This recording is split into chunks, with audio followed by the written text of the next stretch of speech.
Hello and welcome. We're the Bitches with Beards, and we love to talk all things culture. On this podcast, we chat our top 3 cultural moments of the week. It's the Cultural Three-Way. I'm Daniel. And I'm Max. We saw you from across the bar. And we really enjoyed your vibes. Cheers. That's enough. Cheers. One. It was a little bit. It was a weak sauce. Well, it's a Thursday. We have day off tomorrow. Yes, we have the day off, and it's lovely to have a 3-day weekend. Yes, I'm looking forward to it. Hubs is away, though, sadly, but I'm also going to just veg a little bit. And it's Pride. Not we've got much major Pride. We're not hitting the parties, are we, Daniel? No, I feel like Saturday parade is sort of going to be it for me. Like, I will do that, and then I'm done. Yes. I will be prideful out.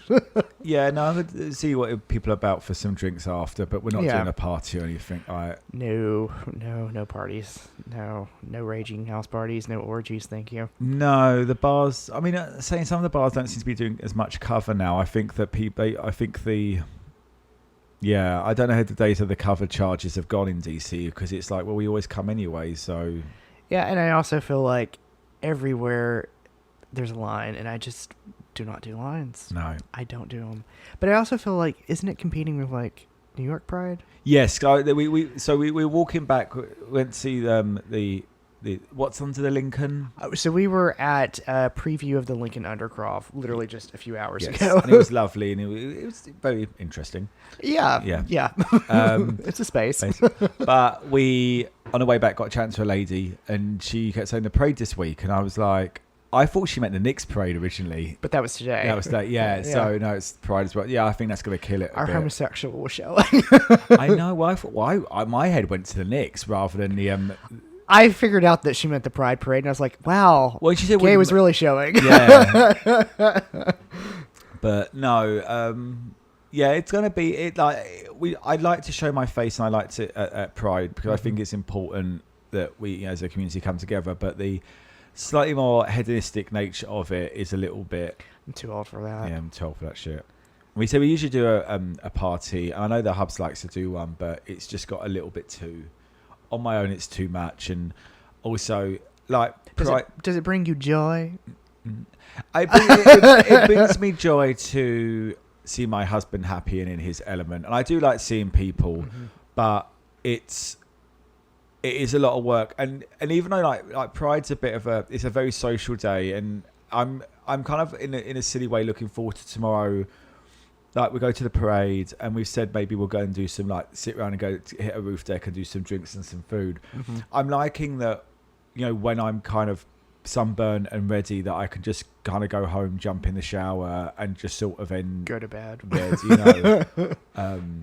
usually people it's just tiring, and like last couple of years, we've had a good time, but when it's been really hot as well, you come back and people start arriving, and again, I'm not like, I love our friends, but it's just, you just kind of need that. Oh my God, it's really kind of all I really actually genuinely want to do at the moment is sort of decompress. Yeah. So, because the parade, it's a lot of people. Even if part of them in New York, like, there will be a lot of people. Yeah, it'd be interesting. Yeah. But anyway, we sounded like Debbie Downers. No, I said wave my flag, get the free candy. Yeah. I am very much looking forward to it. I will be with one of our other friends, like, under a covered space, having pizza and maybe something to drink. I don't know. Yes, you're doing a bar. I can't stand in the bars. Well, that's why we're on the patio area. No, I fancy being a bit out and about. I don't know. I'm a little experiment, see how I feel being a free agent. We'll see. But anyway, Darren, that's enough about us. I think it's time to get our guests, because they've flown in for Pride especially. They have flown in for Pride especially. So we better get them warmed up.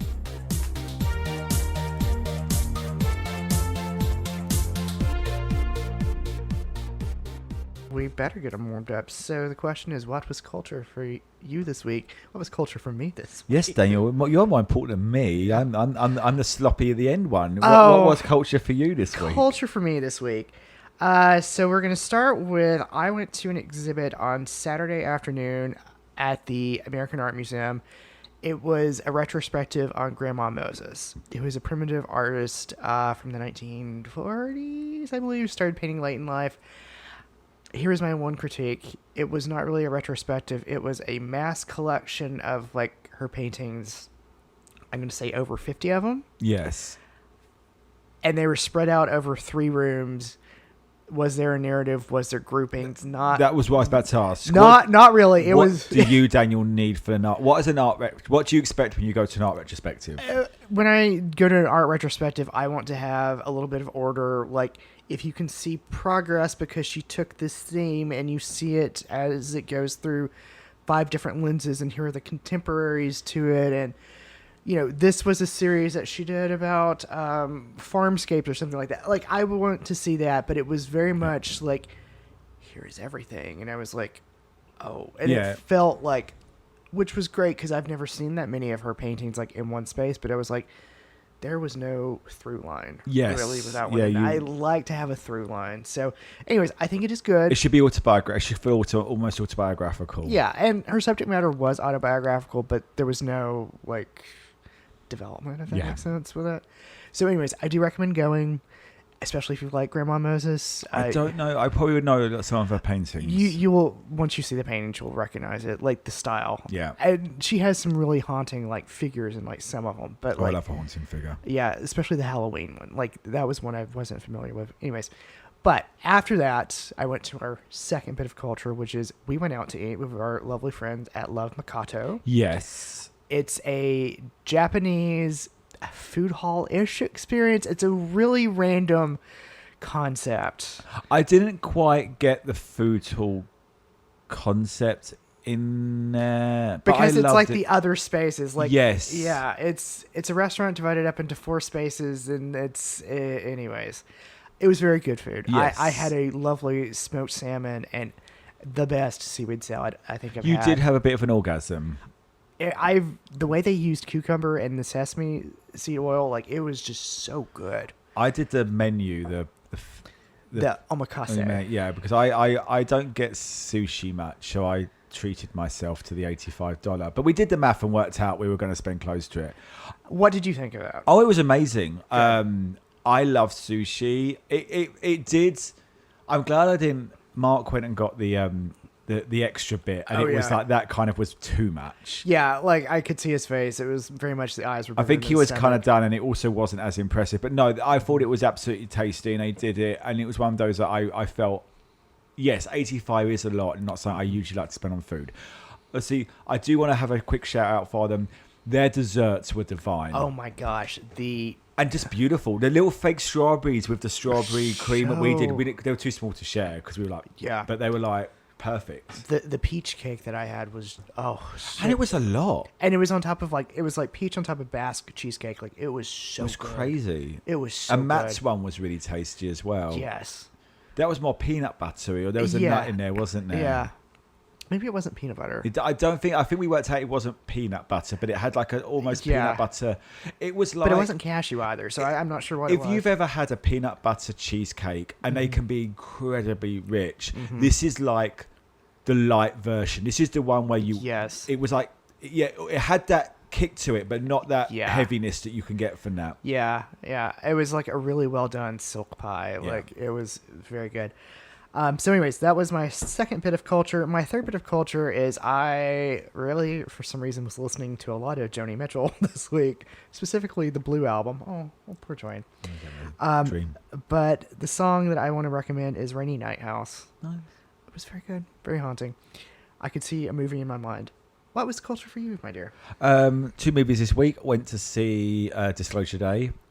Excellent. A very interesting movie. A lot of talk of faith in there, but not in a M. Night Shyamalan way, like a genuine...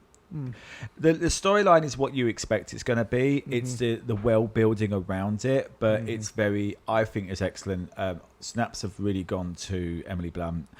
There is an actress at the end. I can't think of her name. She's a new actress who plays a newsreader, and people have been saying, "Fucking hell!" Like what it is. So I highly recommend it. It is probably one of Spielberg's I wouldn't say it's his best because he's got so much going on, but it's pure Spielberg. And someone like pointed out that you can, like, Spielberg is a sort of director that you can see a bad movie and then all of a sudden there'll be one shot that explains exactly why cinema was created. Yeah. But it's really well done. I really cannot recommend it enough. And obviously your man is in it. What's his face? He played the Cowardly Lion in Wicked. Coleman Domingo. Coleman Domingo. I couldn't bet. Why did you forget Coleman Domingo? But he brings that usual beautiful gravitas to it that he's just perfect. He's slowly starting to perfect that calming counterbalance role, and he's brilliant in it. On the other end of the spectrum, Stop That Train was excellent. There's a couple of really good lines in it, like that were really made the gays in the audience scream. It's just really well done. It's very Zucker Brothers Airplane. They really just throw so many stupid jokes at you, and eventually they stick, don't stick, what the hell. There's going to be one in 2 seconds later. But highly recommend it. Overload. Yes. It is made funnier by the fact Ginger Minch and Juju B play it straight. So they play it really earnestly and they were told to do that. And it's really fucking funny. Brooklyn Heights is having beyond the best time of her life and gets to slap a few real famous people. Oh. Yes.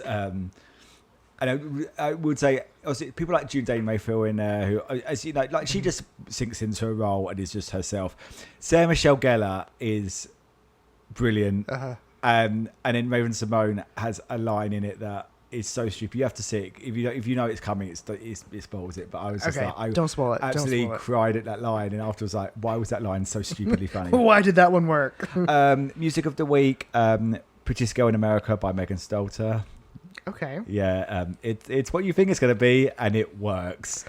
Oh, I have thoughts about what it's going to be. So think a little bit Alexis. That's what I was thinking. Yeah. She made it for the gays. She made it very much for the gays, but I think she made it more importantly for herself. Well, sometimes you are your own biggest fan. And talking of big fans, I think we should move on I think we should find out what was called. I think we should find out what was culture for everyone else. I think you just had a stroke. God, don't say that.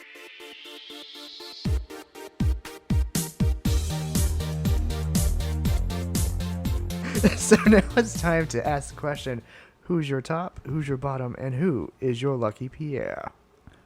So Daniel, who's your top, who's your bottom, and who is your lucky Pierre? So my bottom of the week is a story that came out of the UK. Lush Cosmetics has come under fire for one of their Pride displays. There was an ad that featured a cartoon tiger on one of their windows that had visible chest scars indicative of gender-affirming surgery saying, "Proud of my stripes." And this is clearly like looking towards trans visibility.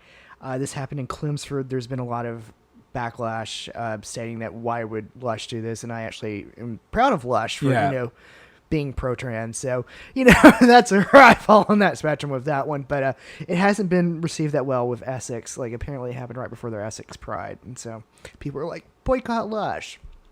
I say go to Lush. Yes, I like Lush. Get your bath bombs. I like the smell of Lush. There's one at Victoria Station that used to waft. Oh yes, absolutely. All right, so my top of the week it was announced that Studio Ghibli will get its first live-action film ever. Now, so when you put Studio Ghibli down, I was like, what else can you damn well say about them, Daniel? It seems to be every week you find something about that small boutique animation studio. Japanese boutique animation studio. Anyways, their classic film, Kiki's Delivery Service, is going to be made into a television show. This is a joint production with the BBC and Kadokawa Studios of Japan. They're going to partner together to do a 10-episode series, with each episode lasting approximately 30 minutes, which will bring the Teenage Witch to the big screen. And for me, this was my actual very first introduction to Studio Ghibli was that film. So to me, I'm like, yes, I want to see it. So we'll see. Yes. We will see. All right, and now it's time for my lucky Pierre of the week. I'm very excited. So today was a very important day. Do you know what happened today? Well, it's not my birthday. No, it's not your birthday. It's not even your half birthday. No, I don't know. The Obama Presidential Library opened up. Yes, in it Chicago. did. was so happy that it did. It was everything I needed. So I'm not going to get into the press coverage that has been around today. I'm just happy that it's happened. But I will talk about, for just a little bitty moment, is that earlier this week, the new Obama portraits were unveiled. Yes. At the museum. It is the work of, I hope I get this name right, Najika Crosby, African artist. I can't remember what country. I want to say it's Nigeria. And apologies if I got that one wrong. I didn't write that down in my notes. So it's these two larger-than-life images. I believe it's at least 9 feet tall. Like, huge. And it's going to be in the foyer of their presidential library. It's images of their relationship. And if you actually look at it, there are archival images that have been put underneath the layers of the paint so that you can see in the fabrics and the backgrounds. Like, it's stunning. She's done her homework on this. It's absolutely stunning. Anyways, this is ahead of the opening of the presidential library that this occurred. So this happened on Sunday, I believe it was announced. It's my lucky Pierre because it brings me back to a happier time. I'm not going to lie. No. I mean, it serves as the great foil to everything that is going on in DC that has happened this week that I'm not going to get into talking about because it has been newsworthy and it's atrocious. But like, so for those that maybe not listening in America, the presidential libraries, they're like museums of their. So typically they are museums and their retrospectives, in that the presidential papers will be there. So everything from the West Wing, the East Wing, speeches, researchables will come there, and typically it will also have classroom spaces. And the Obama library sort of has deviated from that because it's that plus. Yeah. To where there's garden spaces, there is actual exhibit spaces, there is recreational spaces. Like, it is trying to be much more of a community center type situation. That's just how they are, isn't it? They're disgustingly community minded. I mean, and it's going in, well, it's erected now at this point, and it's in South Chicago at what was one of the sites of the World's Fair. Yeah. And it's a terribly, and I'll be blunt, it's a terribly impoverished African-American neighborhood. Like, it is a rough, low-income portion of the city, and it's well stated. And that's part of the reason why it went in that area, is because they wanted to do something for that community. And I think, you can critique it because it's this giant obelisk, like, in the middle of, like, very low-rise, like, 3-story homes. Here's a 17-story, structure. But it's a landmark at that point. I think it's poised to be a catalyst to where it could do redevelopment, if that makes sense. Yes. But hopefully not without gentrifying out the population. Yes. No. So, anyways, it was just nice to see some dignity this week. I saw bits of it, and I saw that the former presidents went along for the opening, which is always very nice to see. The Bushes, the Bidens, the Clintons were all there. Yeah. It is nice to see that they've maintained a wonderful. I mean, and it's such a pity this was happening. I mean, I don't think it really. I think it fuels him on anything, but that horrible comment that was made during the UFC fight, which was completely unnecessary. A horrible comment. But no, it is, and this is the night and day of it all. Is that they obviously there is an indulgence to something like this, and to come back and say we're going to build it, but we're also going to create access learning spaces. I'm guessing that community first gets first call on uses of the rooms, the spaces, the garden. Michelle will no doubt that's like an extension of what Michelle started in the West Wing of like the idea that food will be grown and given back, and hopefully as it grows it will become a self-sustaining beacon in their neighborhoods, and I'm sure that they've got that plan in mind that it can start to go back in, and that's what they're meant to be. I know a certain someone has got one planned, and it's a skyscraper, and it's just going to be a probably rented out apartments and business space, and just be there to make him money. So does Clinton have a big one, or is he? So it's in Little Rock. I've driven by it. I've never actually been to that because I had family that lived in Little Rock. And what's the thing is, what? Because you've been to Johnson's. So I've been to the Johnson Library several times now. It's located on the University of Texas campus, and it's attached to I think it's the Business and the Foreign Policy School. So they constructed the library, which was essentially 10 stories, and it holds all the records in there, and that's in one building. And then the school that they essentially endowed the buildings are right next to it. So it's a complex situation. Obviously, none will ever be better than the Selina Meyer Presidential Library, which is one of the greatest final jokes ever. And I'm not going to say anything about what it looks like, but I think if you know Veep, you can guess where they went. Just maybe. Just maybe.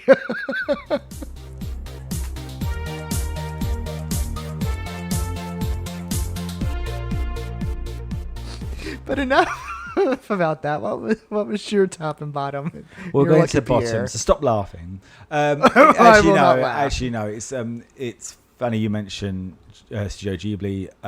Unfortunately, lost one of their stars. Daveigh Chase died. A lot of people may not remember. She was in Spirited Away, the American version of the cast, but also was Lilo in Lilo and Stitch. More famous on screen would be that she was in The Ring as the young girl Samara in the Ring in the US version. Oh yes, not the Japanese version. Not the Japanese version. But I loved her as one of the leads in Sparkle Motion in Donnie Darko. She was Samantha Darko, and then went on in the S Darko sequel, which was nowhere near as good as Donnie Darko, but actually not bad. I don't know when people watch him and go, this is bad. It just wasn't as good. But also, I don't know if you watched Big Love years back. I've seen a few episodes. But she was... so that was about polygamous marriage, and she was a young Mormon girl that was being married off to Chloe Sevigny's character's dad, and a very underage wife. And it was, even though there was suggestions there was not going to be sexual, it was very much. And she was really big as a young actress. She disappeared. I almost say she seemed to take a step back, but there was I felt like a period in the early 2000s, late 90s, early 2000s where she was associated with a lot. It's very sad. It was all to meningitis complications, and it just feels very wasteful and sad. On a happier note, the Shaftesbury Theatre, which if it is, because there's a lot of theatres with similar names in London, based on the streets they're on, there might be the or that and this. But if it's the one, I think I saw Hairspray there a few years back, it's going to be renamed the Judi Dench Theatre, which is lovely. It's very interesting because I've been over here a bit too long, where the fact is that usually someone has to die before they get the name put on something. But the fact that she's alive, you're live. like, oh. But yes, we're going to see Dame Judi. It's going to be amazing. Yes. Anyway, we'll stay on London and England for Lucky Pierre. Only Murders in the Building have continued over the last couple of weeks to announce cast members. Yes, they have. Yes, they have indeed. In fact, they've reached a grand total of 22 new ones. Oh my gosh, I didn't realize it was that. I seriously didn't realize it was that many. I know it's Pride, Daniel. Let me lubricate first. Oh, that's unusual for you to lubricate. David Tennant, Nick McLaughlin, Jim Broadbent, Jodie Whittaker, Richard Ayoade, Catherine Hunter, Adrian Lucas, Simone Ashley, Goddess, Martin Freeman, Anjana Fasan, Derek Jacobi, love him, Jamie Hannibal Horner, Dame Dimitri, I love him, Leslie Nichol, she was Miss Patmore, Jane Horrocks, and Jennifer Saunders, Be Still My Heart, Sean Till, loved him in Simone Ashley. Did I say that again? Yeah. They've doubled her up, the bitch. She gets it twice. She gets it twice. Amar Chandra Patel, Rhea Norwood, Matthew Beard, and the amazing Sharon Horgan. I don't recognise that one. Catastrophe, Irish actress. Okay. You probably would recognise her if she writes a lot. Motherland, and she did Bad Sisters. Okay. Yeah. The question... So... I love Only Murders. I'm really no one give I'm unemployed, but last year fall was a weird time because the year was coming to an end, and I love fall. But for me, now for 5 years, the sound of fall has been the opening theme of only murders in the building, because that's a very distinctive one, and that is when I have PSL season, I have only murders season. What more do you need? I am very excited for this season. I hope that just the name of it has meant that they have got... So the last season ended with a murder just about in the building. That was a very good joke they played. But it is clear that a lot of the mystery surrounding the murder is in London. That's why they're going over to London to investigate. Only Murders has been consistently good.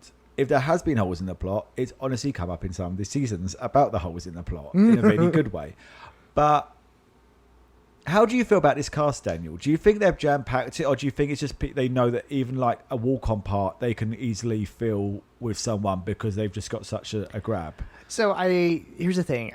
I think most of the American audiences are going to recognize most of the people on there. Yes.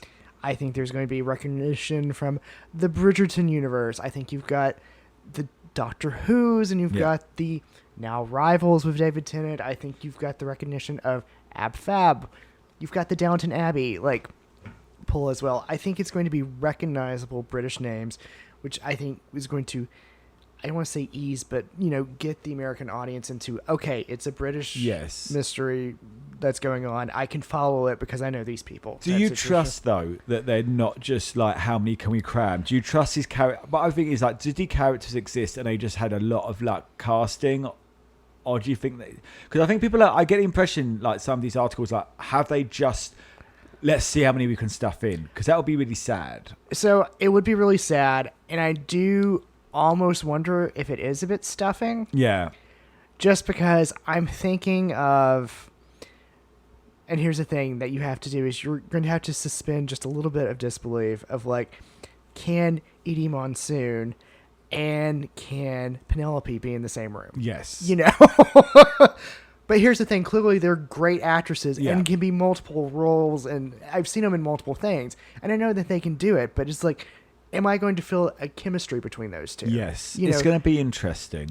Is there going to be a chemistry with all these characters? I don't necessarily know. But then at the same time, it's so someone like Leslie Nichol, who I absolutely adore, is a jobbing actress. So her being in it just because she's in Downton, she would have got a role in this, whatever, because she would have been the sort of person they would have reached out for. Right. And still Derek Jacobi is adore him. Jodie Whittaker's still very much jobbing. The same with Jamie Demetriou, who's very much a jobbing actor. Sean Till, he's tried to make it over here. He's done that Dr. Odyssey. Yeah. So I think there's a lot of balance in it. If you take, I think half of those you could definitely say would have been in it, whatever. Right. Jerry Halliwell's going to be interesting. I think we can all remember her as BB. Right. Samantha Jones. Right. My dog's deaf, and Jerry Halliwell impression woke her up. Hey, buddy. Yeah. But no, I'm excited for this season. I think it's going to be. I've seen a photo. It looks like Jane Horrocks is playing like a housewife, so it's going to be cozy, comfortable. Not Bubbles. Not Bubbles. I mean, watch Little Voice. Rise and Fall. Little Voice is an excellent film with her in it. She's been about for years. Yeah, but she's known for her range. Yeah, and her singing range is stunning. That's what Little Voice is based on. But no, I'm excited for this season. I say bring it on, but they do have a high. There's a high bar they have, and their mysteries are always good. But they've been able to pull it off in Meryl, so yeah, let's do it. Let's do it.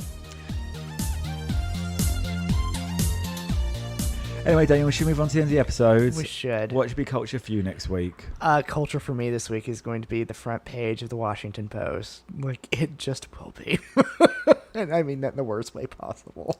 Well, I will just quickly say that culture from us will not be probably doing an episode this week. I am off to New York for my Hubs's high school reunion, and we're leaving on Wednesday, so it's going to be a wee bit tight. So if you don't hear from us, we're very sorry. Yay. I get a break to recover from whatever is going to happen. I think breaks all around. And with that, Daniel, sorry. I'm Daniel. I'm Max. And thank you for being our third. Cheers. A big thank you to everyone for tuning in to Daniel Max's Cultural Freeway and for giving us a listen. Don't forget to rate, subscribe, and review, and follow us on the socials.